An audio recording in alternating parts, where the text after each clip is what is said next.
Muy buenas tardes, mis queridos hermanos y amigos. Gracias por acompañarnos en esta transmisión especial de esta serie especial que hemos preparado para nuestros hermanos y hermanas en Chile y también en todos los lugares a donde hay personas que están conectadas.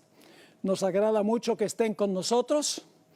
El título del estudio para el día de hoy es Adoración al estilo egipcio.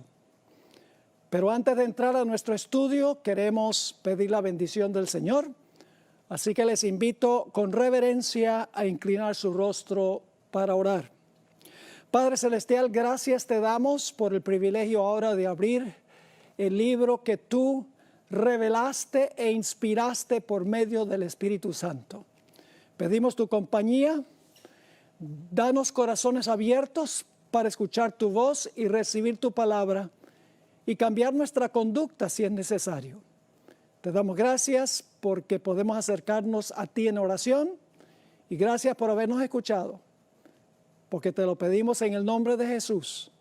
Amén. No cabe duda que el conflicto final en este mundo va a ser un conflicto que tiene que ver con la adoración, con la forma en que adoramos a Dios, el día en que adoramos a Dios. Quiero comenzar leyendo Apocalipsis 14, 6 y 7 y luego los versículos 9 al 11. Los versículos 6 y 7 contienen el mensaje del primer ángel, mientras que los versículos del 9 al 11 contienen el mensaje del tercer ángel. Estos son los últimos mensajes de Dios al mundo. Dice en Apocalipsis 14, 6, vi volar por en medio del cielo a otro ángel que tenía el evangelio eterno para predicarlo a los moradores de la tierra, a toda nación, tribu, lengua y pueblo, diciendo a gran voz, temed a Dios y dadle gloria, porque la hora de su juicio ha llegado, y ahora escuchen esto, y adorad a aquel que hizo el cielo y la tierra, el mar y las fuentes de las aguas. Así que el primer ángel insta a todos los seres humanos a adorar al Creador. Pero hay un rival que quiere también nuestra adoración. Quiere que adoremos a su estilo y en su día.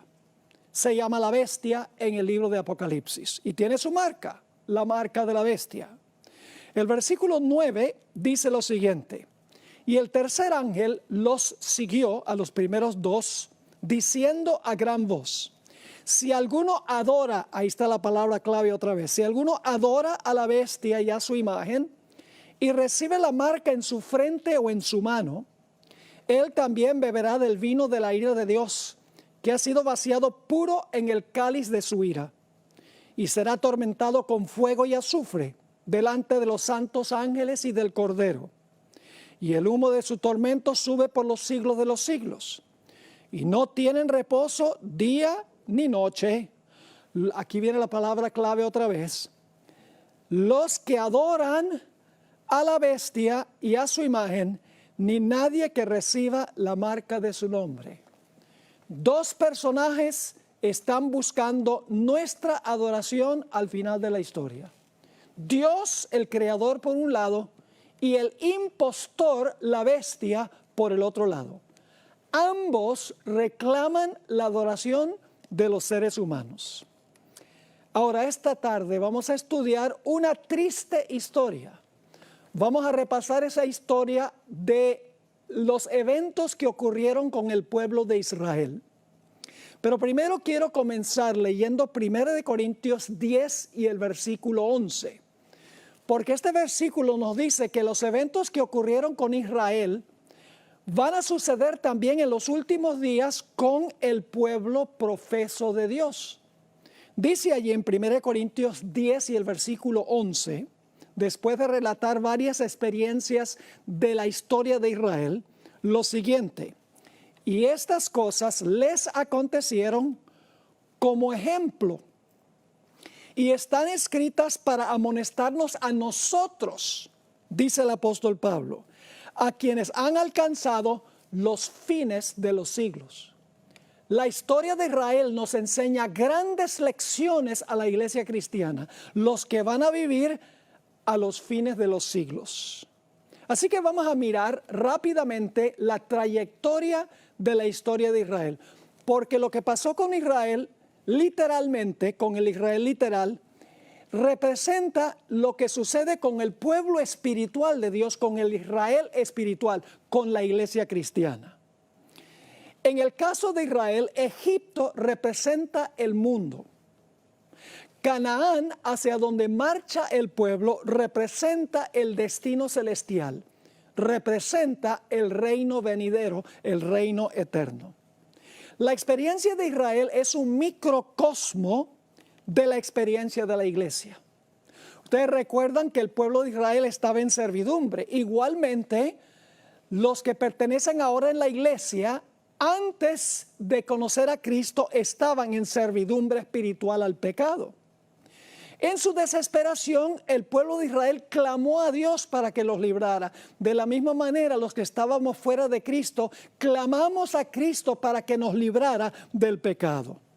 Dios escuchó el clamor del pueblo de Israel y Dios escuchó el clamor de aquellos que se apartaron de las tinieblas a la luz admirable, de aquellos que aceptaron a Cristo como Salvador personal. Así como Dios obró maravillas y milagros para librar a Israel, Dios ha hecho milagros y maravillas en la historia de la iglesia cristiana también para librar a los fieles de Dios. La señal de liberación del pueblo de Israel fue la sangre del cordero que se colocó en el dintel y en los postes de las puertas de Israel. En nuestro caso representa la sangre del Cordero de Dios que quita el pecado del mundo, la sangre de Cristo Jesús. El pueblo de Israel, después de su redención, fue bautizado. Muy interesante. En 1 Corintios, el capítulo 10 y el versículo 1 al 4, dice que Israel fue bautizado en el Mar Rojo. Es decir, ellos entraron a las aguas, cuando salieron de las aguas en el otro lado, toda su vieja vida quedó enterrada en las aguas, porque todos sus antiguos enemigos murieron sepultados en el Mar Rojo. Pero la historia no termina allí, porque el pueblo de Israel también tenía que cruzar todavía un largo y árido desierto para poder entrar a Canaán, a la tierra prometida. De la misma manera, los que hemos sido redimidos del pecado por la sangre del Cordero, estamos transitando a través del desierto de este mundo hacia la Canaán celestial y afrontamos muchos de los mismos peligros y los problemas que afrontó el pueblo de Israel en su peregrinaje a través del desierto. Ahora, si ustedes fueran a cruzar un desierto, ¿qué provisión harían antes de empezar el viaje? Yo creo que las dos cosas más indispensables serían agua y comida. Porque ¿cómo uno va a cruzar un desierto sin agua y sin comida? Pues fíjense, después que el pueblo de Israel salió de Egipto, Dios los redimió, fueron bautizados en el Mar Rojo, dejaron sepultada toda su vida antigua, resucitaron, por así decirlo, a novedad de vida. Entonces, en Éxodo el capítulo 16, Dios les dio maná, que para la iglesia representa la palabra de Dios. Y luego en el capítulo 17, Dios les dio agua de la roca, que representa el agua de la roca, el Espíritu Santo, según Juan 4, 13 y 14 y Juan 7, 37 al 39. Es decir, para cruzar este desierto de la vida, nosotros necesitamos el alimento de la palabra y necesitamos la conducción del Espíritu Santo. Y luego Dios llevó al pueblo de Israel, el pueblo redimido de Israel, al monte Sinaí. Dios quería hacer un pacto con ellos. Dios los había librado gratuitamente. Ellos no hicieron nada para librarse, no tuvieron que pelear, no tuvieron que hacer nada, sino clamar a Dios. Y por la sangre del Cordero fueron librados. Pero ahora Dios les dice a ellos, yo los libré. Y ahora quiero que ustedes formen un pacto conmigo, un pacto de obediencia y lealtad. Porque antes ustedes eran de Faraón, ahora ustedes son míos. Vamos a leer Éxodo 19 y el versículo 3 al 6.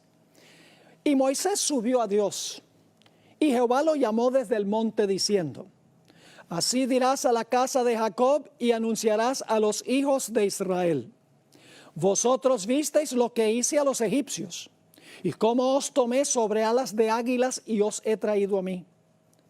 Ahora fíjense, Dios dice: yo los redimí a ustedes. Ustedes vieron las maravillas que yo hice para librarlos a ustedes, como Cristo ha librado a los que están en la iglesia de la servidumbre al pecado.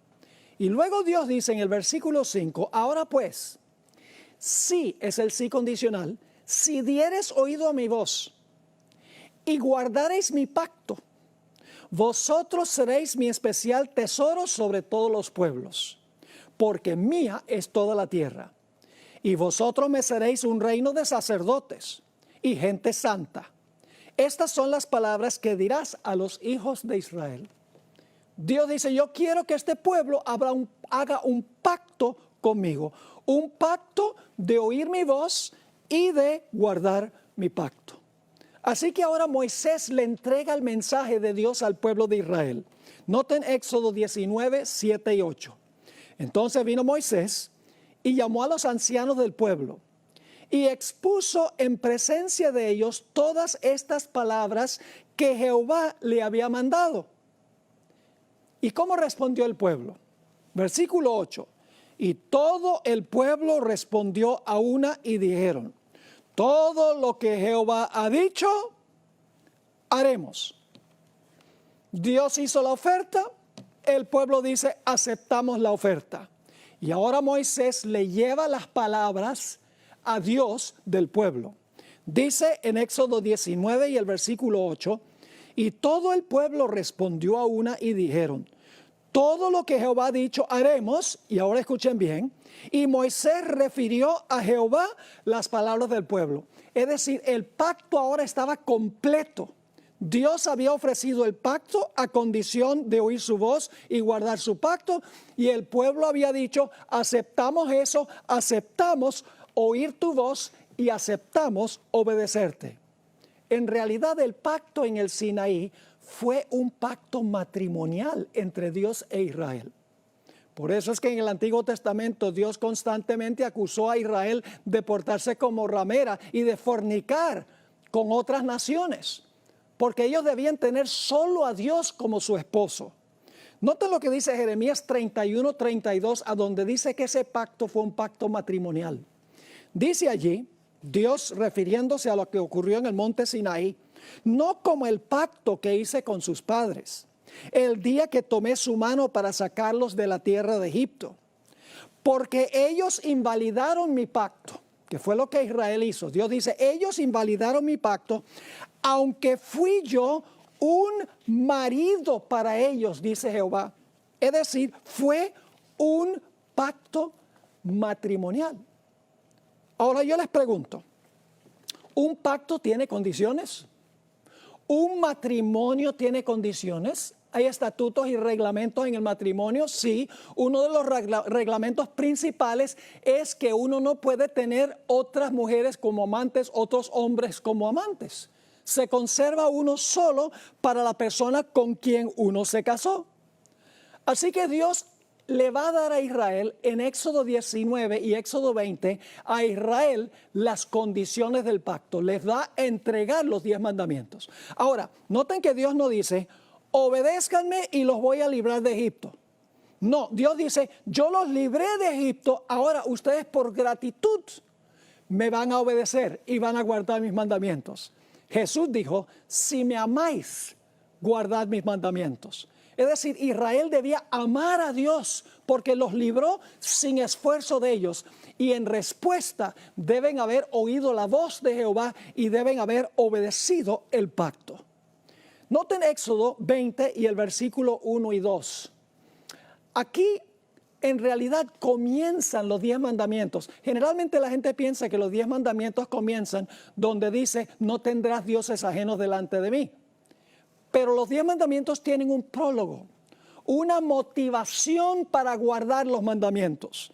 Dice en Éxodo 20, 1 y 2: y habló Dios todas estas palabras diciendo: yo soy Jehová tu Dios, que te saqué de la tierra de Egipto, de casa de servidumbre. Dios dice, yo los libré a ustedes. Y luego en el siguiente versículo, Dios empieza a dar los 10 mandamientos que son los reglamentos del matrimonio.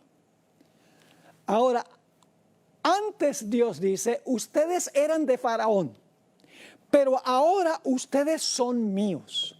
Y cuando Dios terminó de revelar los 10 mandamientos, los habló y los escribió con su propio dedo, le entregó los 10 mandamientos a Moisés. Noten lo que dice Éxodo 31 y el versículo 18.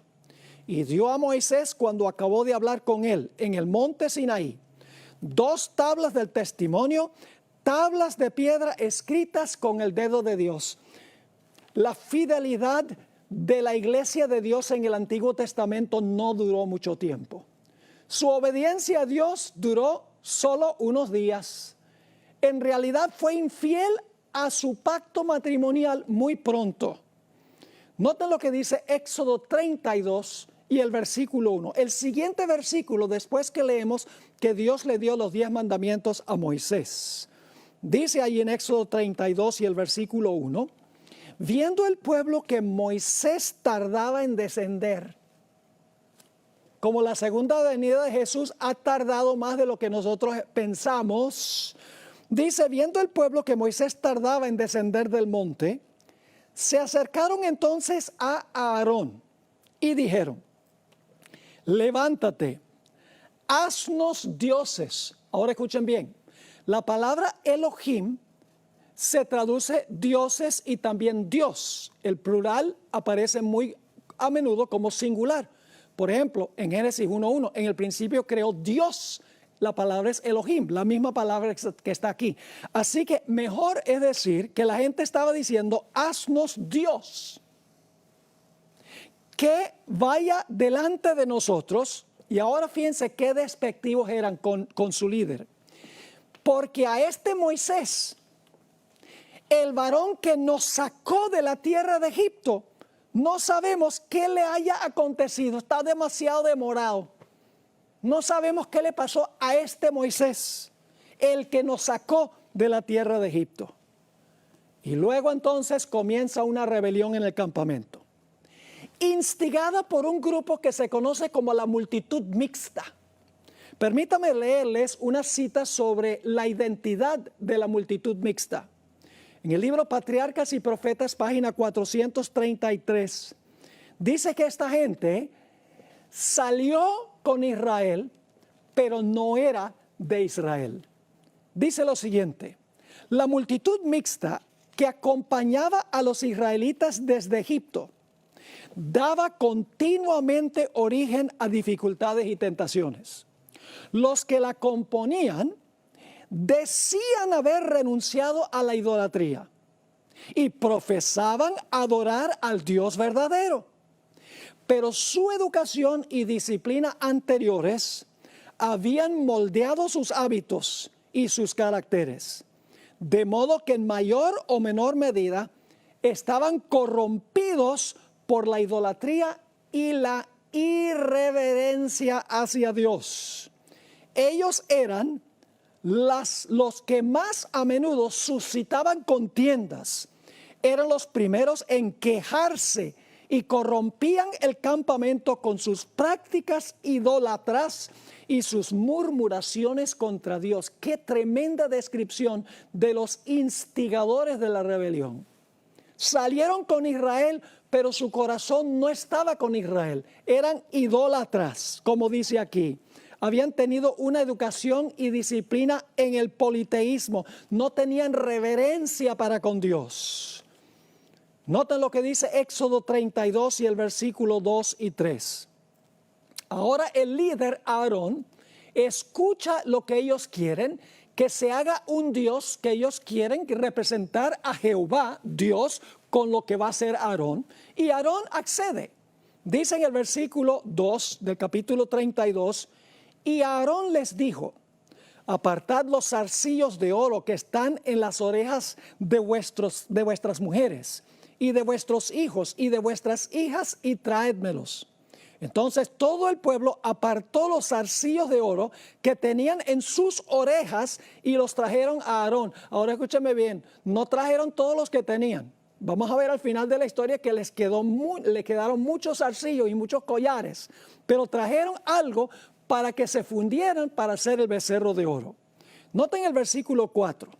Hablando de Aarón, dice, y él los tomó de las manos de ellos y le dio forma con buril e hizo de ello un becerro de fundición.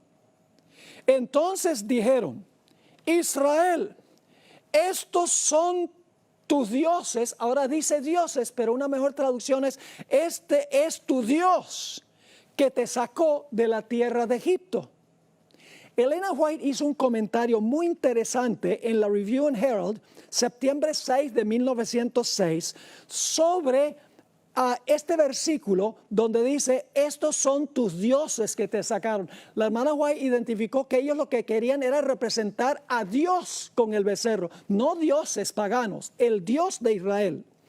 Dice la cita así, el resultado de su murmuración e incredulidad fue que Aarón les hizo un becerro de oro, ahora escuchen bien, para representar a Dios. Esa palabra Dios tiene mayúscula inicial. Ellos no querían que ese becerro representara a los dioses de Egipto, sino a Jehová, el Dios verdadero. Sigue escribiendo, él proclamó que este ídolo era Dios. Aarón dijo que el ídolo era Dios, no dioses, Dios. Y la hermana White nuevamente pone la palabra Dios con mayúscula inicial. Y luego dice, y así se suscitó gran entusiasmo sobre este falso Dios. Y ahí la palabra Dios está con minúscula. Es decir, ellos querían que se hiciera un becerro de oro para representar a Dios, no dioses, sino el verdadero Dios. Noten lo que dice el versículo 5 y 6. Ahora ellos van a celebrar un culto. Algunos creen que lo que hicieron al pie del Sinaí, la fiesta que tuvieron, fue una fiesta secular. No. Fue un culto de adoración que le estaban ofreciendo a Dios. Dice en Éxodo 32, 5 y 6. Y viendo esto a Aarón, edificó un altar delante del becerro. Y pregonó a Aarón y dijo, mañana será fiesta para Jehová. Así que levantan un altar. Dice, mañana va a ser la fiesta para Jehová. Versículo 6.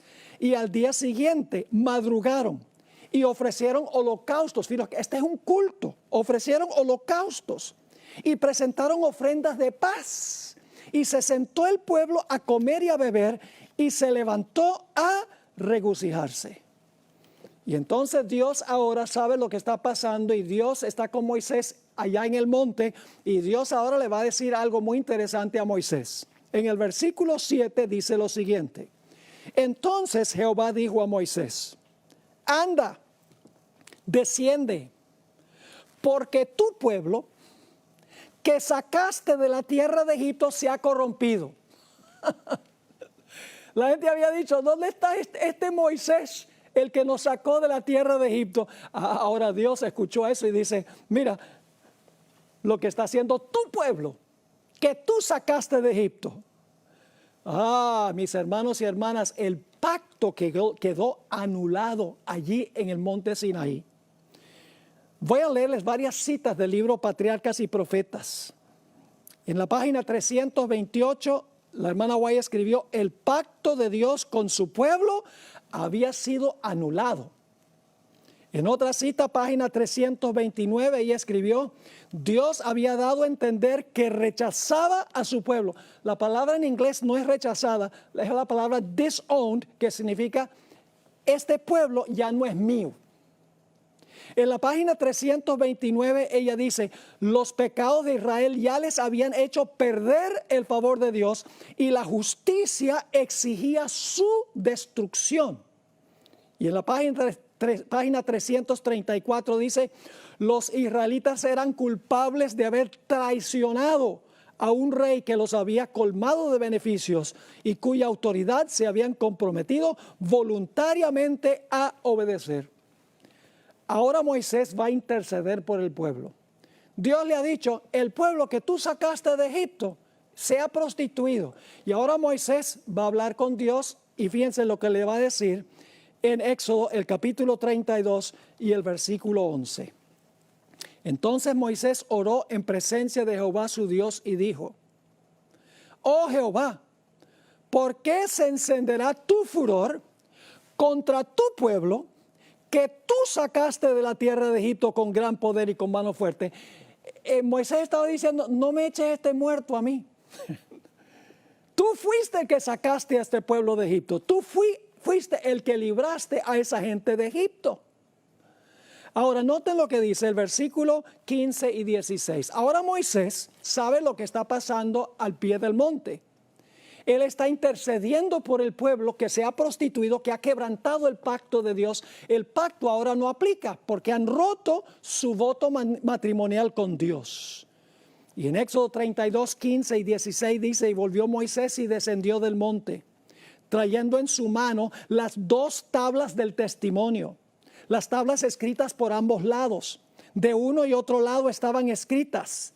Y las tablas eran obra de Dios y la escritura era escritura de Dios grabada sobre las tablas. Así que Moisés está descendiendo del monte y de repente él oye en el campamento como una revolución que se está realizando. Es el culto que la gente está celebrando ahí al pie del monte, en honor a Dios, según ellos. En Éxodo 32, 17 al 19 dice: cuando oyó Josué el clamor del pueblo que gritaba, dijo a Moisés: alarido de pelea hay en el campamento, es decir, en el campamento hay una guerra. Y él respondió, Moisés le dijo: no es voz de alaridos de fuertes, ni voz de alaridos de débiles, voz de cantar oigo yo. La gente estaba cantando. ¿Qué clase de música? Ya lo vamos a ver. Y aconteció que cuando él llegó al campamento y vio el becerro y las danzas, estaban cantando y bailando en el culto. Dice: ardió la ira de Moisés y arrojó las tablas de sus manos y las quebró al pie del monte. De esa manera estaba indicando de que el pacto había sido roto y quebrado. En Patriarcas y Profetas, página 331, la sierva del Señor escribió: al acercarse al campamento, vieron al pueblo que gritaba y bailaba alrededor de su ídolo. Era una escena de libertinaje pagano, una imitación de las fiestas idólatras de Egipto. Y ahora escuchen esto: pero cuán distinta era del solemne y reverente culto a Dios. ¿Cómo es el culto que Dios acepta? Un culto solemne y ¿qué? Reverente, según dice aquí. Así que Moisés ahora se llena de ira santa. Todo lo que Dios había hecho por ellos. Y dice en Éxodo 32 y el versículo 19 y 20: y aconteció que cuando él llegó al campamento y vio el becerro y las danzas, ardió la ira de Moisés y arrojó las tablas de sus manos y las quebró al pie del monte. La sierva del Señor escribió en la página 331 de Patriarcas y Profetas para demostrar cuánto aborrecía este crimen. Arrojó al suelo las tablas de piedra que se quebraron a la vista del pueblo, dando a entender en esta forma que así como ellos habían roto su pacto con Dios, así también Dios había roto su pacto con ellos. Ahora hablemos por unos momentos sobre el líder espiritual que había dejado Moisés allí con el pueblo cuando Moisés ascendió al monte. Aarón debería haberse parado y haber dicho: esto está mal, romper los votos matrimoniales, pero era un líder débil. Quería ser políticamente correcto, no estaba dispuesto de pararse en favor de la verdad. En Éxodo 32 y el versículo 21 al 24 dice: y dijo Moisés a Aarón: ¿qué te ha hecho este pueblo? ¿Que has traído sobre él tan gran pecado? Y ahora fíjense lo que va a decir Aarón. Y respondió Aarón: no se enoje, mi señor. Tú conoces al pueblo que se ha inclinado al mal, le está echando la culpa al pueblo, pero él era el líder. Él debería haber tomado medidas para hacer lo que Dios quería que hiciera. Sigue diciendo en el versículo 23, porque me dijeron, haznos dioses que vayan delante de nosotros. Porque a este Moisés, el varón que nos sacó de la tierra de Egipto, no sabemos qué le haya acontecido. Y ahora va a añadir a la debilidad la mentira. Y yo le respondí, ¿quién tiene oro? Apartadlo. Y me lo dieron y lo eché en el fuego y salió este becerro. Es decir, eché el oro al fuego y el becerro salió saltando del fuego. No había sido así. Dice que lo formó con buril. Quiero leerles ahora unas citas del Espíritu Profecía sobre el carácter de Aarón. Moisés era un hombre que se paraba en pro de la verdad. No titubeaba.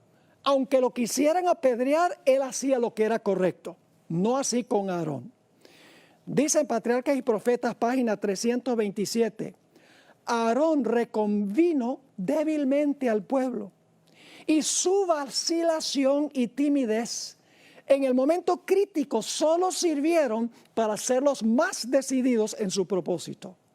Aarón temió por su propia seguridad y en vez de ponerse noblemente de parte del honor de Dios, cedió a las demandas de la multitud, lo que el pueblo quería.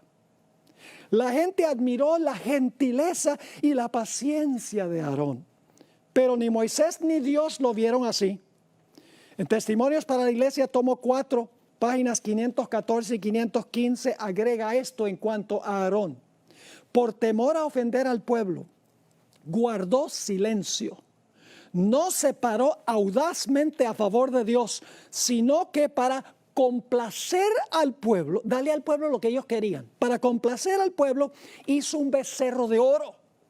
Parecía adormecido ante el incipiente peligro.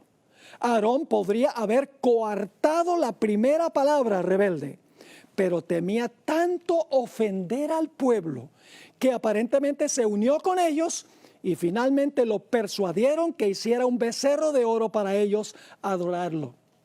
Y luego Elena White habla sobre la iglesia en el presente. En Patriarcas y Profetas, página 328, ella escribió, y hay todavía Aarones dóciles. Esa no es la mejor traducción de la palabra que usa Elena White, quien escribió en inglés. La palabra en inglés es pliant. Aarones que son pliant. ¿Qué significa esa palabra? Significa plegable, fácilmente influenciado, flexible, algo que se dobla fácilmente, algo que cede fácilmente ante la presión. Eso es lo que dice Elena White. Hay todavía Aarones plegables. Sigue escribiendo que mientras desempeñan cargos de autoridad en la iglesia, ceden a los deseos de los miembros no consagrados y así los incitan al pecado. ¡Wow!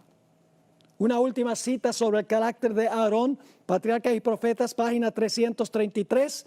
De todos los pecados que Dios castigará, ninguno es más grave ante sus ojos que el de aquellos que animan a otros a cometer el mal. Dios quisiera que sus siervos demuestren su lealtad, reprendiendo fielmente la transgresión, por penoso que sea hacerlo.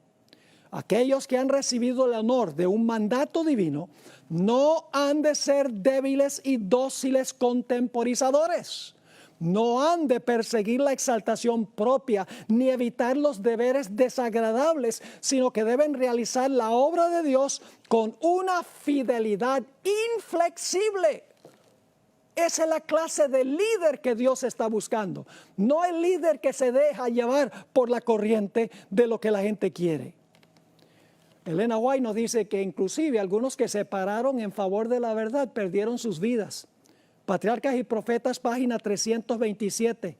Algunos permanecieron fieles a su pacto con Dios, pero la mayor parte del pueblo, no la minoría, la mayoría, se unió a la apostasía. Unos pocos que osaron denunciar la propuesta imagen como idolatría, fueron atacados y maltratados, y en la confusión y alboroto perdieron finalmente la vida. Así que Dios ahora le dice a Moisés, yo voy a destruir a este pueblo y voy a escoger a otro pueblo. Dios no tenía planes de hacer eso, pero Dios quería ver cómo se sentía Moisés en este caso. En Éxodo 32 y el versículo 31 y 31 al 33 dice, entonces volvió Moisés a Jehová y dijo, te ruego pues, este pueblo ha cometido un gran pecado, porque se hicieron dioses, nuevamente debemos ponerlo en singular, porque se hicieron Dios de oro, que perdones ahora su pecado, y si no, ráeme ahora de tu libro que has escrito. Dijo Moisés, mira, si tú no puedes salvar a este pueblo, entonces que perezca yo. La misma actitud que tuvo Jesús. Jesús dijo, estoy dispuesto de morir y sufrir la pérdida eterna con tal de salvar a mi pueblo. Ahora, ¿cómo debía mostrar el pueblo su humildad ante la reprensión de Dios? Éxodo 33 y el versículo 1 al 6 nos dice qué es lo que Dios recomendó que se hiciera o mandó que se hiciera. Dice allí en el versículo 1, Jehová dijo a Moisés, anda, sube de aquí, tú y el pueblo que sacas. Todavía Dios está un poquito, podríamos decir, enfogonado. Dice, y el pueblo que sacaste de la tierra de Egipto, a la tierra de la cual juré a Abraham, Isaac y Jacob, diciendo, a tu descendencia la daré, y yo enviaré delante de ti el ángel, y echaré fuera al cananeo, al amorreo, al eteo, al fereceo, al heveo y al jebuseo, a la tierra que fluye leche y miel. Y ahora Dios les dice a ellos, pero yo no subiré en medio de ti. Es decir, Dios dice, yo no voy a ir con ustedes, porque eres pueblo de dura cerviz, no sea que te consuma en el camino. Y oyendo el pueblo esta mala noticia, que Dios no iba a ir con ellos, vistieron luto y ninguno se puso sus atavíos, ninguno se puso sus joyas. La palabra atavío se refiere a joyas, porque Jehová había dicho a Moisés, fíjense que no se quitaron las joyas porque ellos se les ocurrió la idea, sino porque Dios lo mandó como señal de que ahora iban a ser fieles a Dios, porque Jehová había dicho a Moisés, di a los hijos de Israel, vosotros sois pueblo de dura cerviz, en un momento subiré en medio de ti y te consumiré. Quítate pues ahora tus atavíos, para que yo sepa lo que te he de hacer. Entonces los hijos de Israel se despojaron de sus atavíos desde el monte Horeb, porque las joyas eran señal de arrogancia. Dios dice, quítate las joyas como señal de humillación. Algunos dicen, bueno, pero eso era en el Antiguo Testamento. Ahora estamos en el Nuevo. El Nuevo también dice lo mismo. En 1 Timoteo, el capítulo 2 y el versículo 9 y 10, el apóstol Pablo escribió, asimismo que las mujeres se atavíen de ropa decorosa, con pudor y modestia, no con peinado ostentoso, ni oro, ni perlas, ni vestidos costosos, sino con buenas obras, como corresponde a mujeres que profesan piedad. El apóstol Pedro, el otro gigante del Nuevo Testamento, escribió algo similar en 1 de Pedro 3 y el versículo 3 y 4. Aquí Pedro escribió, vuestro atavío no sea el externo, de peinados ostentosos, de adornos de oro o de vestidos lujosos, sino el interno, el del corazón, en el incorruptible ornato de un espíritu afable y apacible, que es de grande estima delante de Dios. Ahora yo quiero preguntar, ¿será posible que la iglesia remanente al final de la historia afronte una prueba semejante a esta? ¿Será que la música llegará nuevamente a ser un problema en la iglesia al acercarnos a la Canaán celestial? En el año 1898 y 1899, el evangelista S.S. Davis, evangelista adventista, introdujo una herejía que se conoce como la herejía de la carne santificada. Es la idea de que antes que Cristo venga, Dios nos va a dar carne santa y por lo tanto no vamos a poder pecar porque nos va a quitar la naturaleza pecaminosa. Esa es una herejía. Eso pasa es cuando Cristo venga, no antes de que Cristo venga. Pronto los pastores de la Asociación de Indiana, junto con el presidente de la Asociación de Indiana, adoptaron esta herejía. La conferencia general estaba muy preocupada por lo que estaba pasando en Indiana, porque el presidente, el evangelista, muchos pastores habían aceptado esta falsa enseñanza, esta herejía. Y además de eso se escuchaban rumores de que había un estilo de culto problemático. Por lo tanto, la conferencia general mandó a dos pastores de confianza, el pastor Stephen Haskell y el pastor A.J. Breed, como observadores del campestre que se celebró del 13 al 23 de septiembre del año 1900 en la ciudad de Muncie, Indiana. 10 días después, el 10 de octubre del año 1900, el pastor Haskell le escribió a la hermana White sobre el estilo de adoración, específicamente la música y los instrumentos que se usaron. Escribió lo siguiente: había un tambor grande, 2 tamboriles, una viola, 2 violines, una flauta y 2 trompetas que se unieron a un órgano y unas pocas voces. Usan el himnario Garden of Spices, que era un himnario pentecostal usándose en un campestre adventista. Y luego viene esta declaración: y tocan piezas bailables con letra sagrada. ¿Qué estaba pasando en ese campestre? Estaban tocando con esos instrumentos piezas bailables con letra sagrada, entremezclando lo santo con lo común. Ahora, la hermana White explicó que poco antes de cerrarse la puerta de la gracia, otra vez va a surgir en la iglesia adventista este problema. Voy a leerles un par de citas que encontramos. Estas citas están en Mensajes Selectos, tomo 2, empezando en la página 36 en adelante. Escribió ella sobre esta experiencia en Indiana. No resumiré toda la historia porque es demasiado penosa. Pero en enero pasado el Señor me mostró que en nuestras reuniones de reavivamiento se introducirían teorías y métodos erróneos y que se repetiría la historia pasada. Me sentí angustiada, dice la hermana White.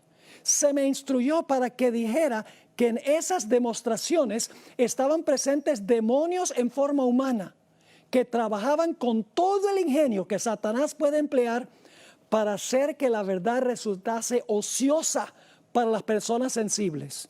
Y debía decir además que el enemigo estaba tratando de disponer las cosas de tal modo que las reuniones de reavivamiento, que han sido el medio de presentar la verdad del tercer ángel ante las multitudes, lleguen a perder su fuerza y su influencia. Y luego viene esta cita. La hermana White está escribiendo al pastor Haskell en respuesta a la carta que él envió sobre lo que había visto en ese campestre. Dice la hermana White: esas mismas cosas que habéis explicado que ocurrían en Indiana, el Señor me ha mostrado que volverían a ocurrir justamente antes de la terminación del tiempo de gracia. En la iglesia se manifestará toda clase de cosas extrañas. Habrá vocerío, acompañado de tambores, música y danza. El juicio de algunos seres racionales quedará confundido de tal manera que no podrán confiar en él para realizar decisiones correctas, y a esto consideran como la actuación del Espíritu Santo. Mis hermanos y hermanas, déjeme ser explícito. Aquí no estoy criticando a ningún individuo. Sencillamente estoy advirtiendo sobre lo que dijo Elena White que iba a suceder al final de la historia. Lo dijo por inspiración, porque sus escritos son inspirados. Hermanos, la música rock, disco, reggaetón, jazz, hip hop, techno, salsa, merengue, rumba, mambo, y puedo continuar mencionando todos los matices musicales, fueron creados para el mundo secular, para el mundo. Esos matices musicales no fueron creados para el culto, para la iglesia. Y cuando adoptamos esas clases de música, ese estilo de música, lo incorporamos a la iglesia y le ponemos palabras sagradas. Es mezclar lo santo con lo común, que veremos mañana. Es inaceptable ante Dios. Ahora, algunas personas han minimizado lo que pasó en el campestre de Indiana. Y dicen que lo único que criticó Elena G. White fue la falsa enseñanza que se estaba enseñando allá. Que no era el estilo de la música ni el estilo del culto lo que ella criticó. Pero nada de esto, mis hermanos y hermanas, es cierto. Sus comentarios revelan con absoluta claridad que ella no solo se opuso a la falsa teología de la carne santificada, sino que se opuso también al estilo de culto y a la música que se usó allí. Los comentarios de Elena White sobre este campestre se encuentran en Mensajes Selectos, tomo 2, página 36 a la página 45. Si ustedes leen esas páginas, van a encontrar los siguientes puntos principales. Y luego voy a leer algunas citas del Espíritu de Profecía que corroboran los puntos principales que voy a mencionar. Elena White escribió que Satanás usó este estilo de culto para desviar a la gente de la verdad presente y para lograr que el mensaje del tercer ángel perdiera su fuerza y su influencia. También escribió que el Espíritu Santo nunca se manifiesta en ese estilo de culto. Escribió que ese estilo de culto no se necesita para convertir a las almas. Dijo que ese estilo de culto se iba a ver de nuevo, como notamos, en las reuniones de reavivamiento de la iglesia adventista, justamente antes de cerrarse la puerta de la gracia. También escribió que no se debería estimular esta clase de culto. La hermana White no solo criticó la falsa teología que se estaba enseñando, la hermana White también criticó severamente el estilo de culto y específicamente la música que se usó en ese culto. Permítame ahora leerles citas de Elena White que corroboran todos los puntos que acabo de mencionar. Estoy leyendo de esas páginas, página 36 a la página 45, escogiendo algunas partes. Escribió Elena White: el Espíritu Santo nunca se manifiesta en esta forma, mediante ese ruido desconcertante. Esto constituye una invención de Satanás para ocultar sus ingeniosos métodos destinados a tornar ineficaz la pura, sincera, elevadora, ennoblecedora y santificadora verdad para este tiempo. Es mejor no mezclar nunca el culto de Dios con música. Ahora escuchen bien, tiene que ver con la música. Es mejor no mezclar nunca el culto de Dios con música que utilizar instrumentos musicales para realizar la obra que en enero pasado se me mostró que tendría lugar en nuestras reuniones de reavivamiento. Dice que el problema era con la música y la forma como se usaron los instrumentos musicales. Sigue escribiendo: la verdad para este tiempo no necesita nada de eso para convertir a las almas. A veces se usa el argumento, bueno, hay que darle a la gente la música que le gusta. Pero lo que convierte al alma, mis hermanos y hermanas, es la palabra de Dios. La música apoya el mensaje de la palabra de Dios. Así que dice ella, el ruido desconcertante aturde los sentidos y desnaturaliza aquello que, si se condujera en la forma de vida, fíjense que tiene que ver con la forma, si se condujera en la forma de vida, constituiría una bendición. El influjo de los instrumentos satánicos, hay un problema de traducción aquí, no voy a entrar en eso. Los instrumentos satánicos no son instrumentos musicales, son seres humanos que usan los instrumentos. Pero dice ella, el influjo de instrumentos satánicos se une con el estrépito y el vocerío, con lo cual resulta un carnaval. Y a esto se lo denomina la obra del Espíritu Santo. Escribió, no debería estimularse esta clase de culto. No es la herejía, es la clase de culto. Escribió también, no resumiré toda la historia porque es demasiado penosa. Pero en enero pasado el Señor me mostró que en nuestras reuniones de reavivamiento se introducirían teorías y métodos erróneos y que se repetiría la historia pasada. Me sentí angustiada. Se me instruyó para que dijera que en esas demostraciones estaban presentes demonios en forma humana, que trabajaban con todo el ingenio que Satanás puede emplear para hacer que la verdad resultase odiosa para las personas sensibles. Y luego sigue escribiendo, debía decir además que el enemigo estaba tratando de disponer las cosas de tal modo que las reuniones de reavivamiento, que han sido el medio de presentar la verdad del tercer ángel ante las multitudes, lleguen a perder su fuerza y su influencia. El propósito de Satanás era usar la música para que la gente no tuviera interés en el mensaje del tercer ángel, en el mensaje de la verdad presente, porque el culto se debe centrar en el mensaje. La música apoya el mensaje, no el mensaje a la música. Sigue escribiendo Elena White, el Espíritu Santo no tiene nada que ver con ese desorden perturbador y esa varaunda significa desorden, que me fueron mostrados en enero pasado. Satanás trabaja en medio del estruendo y de la confusión producida, escuchen eso, por esta clase de música, no la teología, la música, la cual, si fuera dirigida debidamente, serviría para alabar y glorificar a Dios. El diablo hace que tenga el mismo efecto que la mordedura ponzoñosa de la serpiente. Un día estaba yo presentando un tema sobre la música y vino una persona y me dijo, pero pastor, usted está equivocado cuando dice que el sermón debe ser el centro del culto. Y yo le dije, pero ¿cómo es que estoy errado por decir que el sermón debe ser el centro del culto? Me dijo, si usted mira todas las escenas de adoración en el libro de Apocalipsis, va a encontrar que en esas escenas de adoración no hay ni un solo sermón, es pura alabanza. Por esa razón es que en algunas iglesias se va muchísimo tiempo en la alabanza y luego queda nada más un cortico tiempo para el sermón.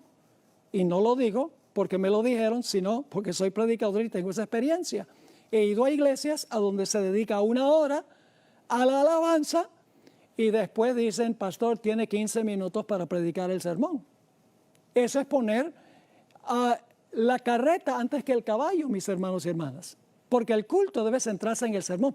Por eso es que tradicionalmente el púlpito ha estado en el centro de la plataforma.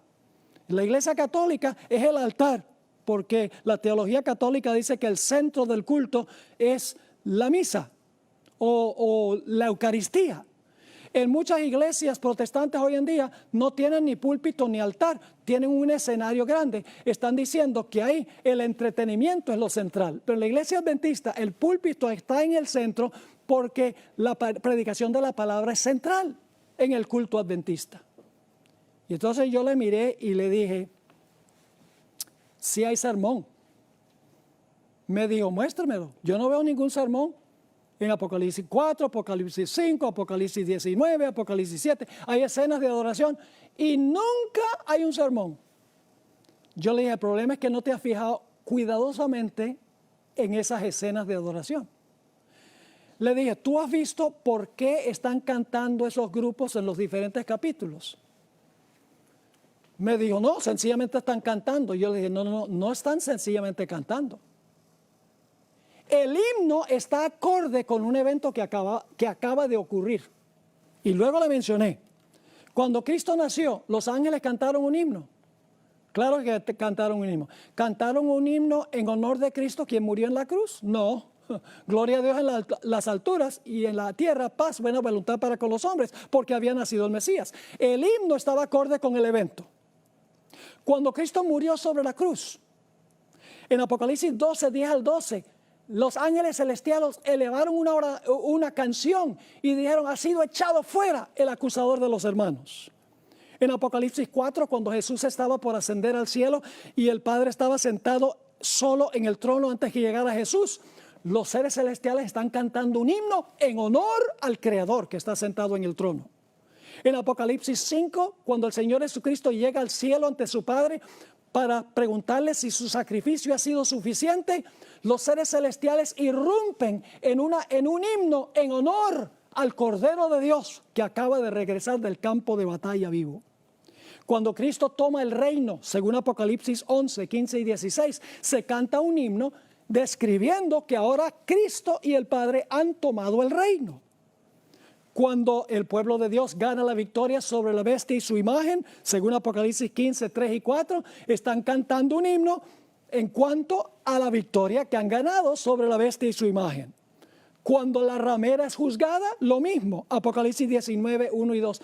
Inclusive cuando Dios haga cielos nuevos y tierra nueva, se cantará un himno alabando al Dios que creó cielos nuevos y tierra nueva. Entonces, ¿qué estoy diciendo? El sermón es el evento que precede al himno. Es decir, que el evento es el sermón. Y la música que acompaña al evento lo que hace es recordarle a la gente y darle la oportunidad de alabar por lo que ha ocurrido en el evento histórico. La única diferencia es que ahora nosotros lo que hacemos es predicar de la Biblia el evento histórico y la música de la iglesia debe concordar con lo que el sermón tiene, lo que el pastor ha predicado. Es decir, la música apoya el evento en la Biblia, la música apoya el sermón en el caso de nosotros hoy en día. Así que, mis queridos hermanos y amigos, el centro del culto de adoración es la predicación de la palabra de Dios. Déjenme darles un último ejemplo, porque ya el tiempo prácticamente se ha ido. El pueblo de Israel en Éxodo capítulo 15 cantó lo que se conoce como el Cántico de Moisés. ¿Cuál fue el tema central del himno? El tema central del himno fue, acababan de cruzar el Mar Rojo. Iban a perecer a manos de los egipcios. Pero los egipcios fueron sepultados en las aguas y salió el pueblo de Israel en el otro lado del mar, libres de su servidumbre. Todo el himno que ellos cantaron lo que hace es traer a la atención la gloria a Dios por el evento que acaba de pasar. Es decir, el himno apoyó el evento. Así como el sermón presenta el evento hoy en día, aunque ya ocurrió en el pasado, y entonces la música que se canta es apoyo para el evento histórico sobre el cual se está predicando. Mis hermanos y hermanas, la Biblia y el espíritu de profecía son claros. El culto a Dios no se parece al culto que le ofrecen los personajes seculares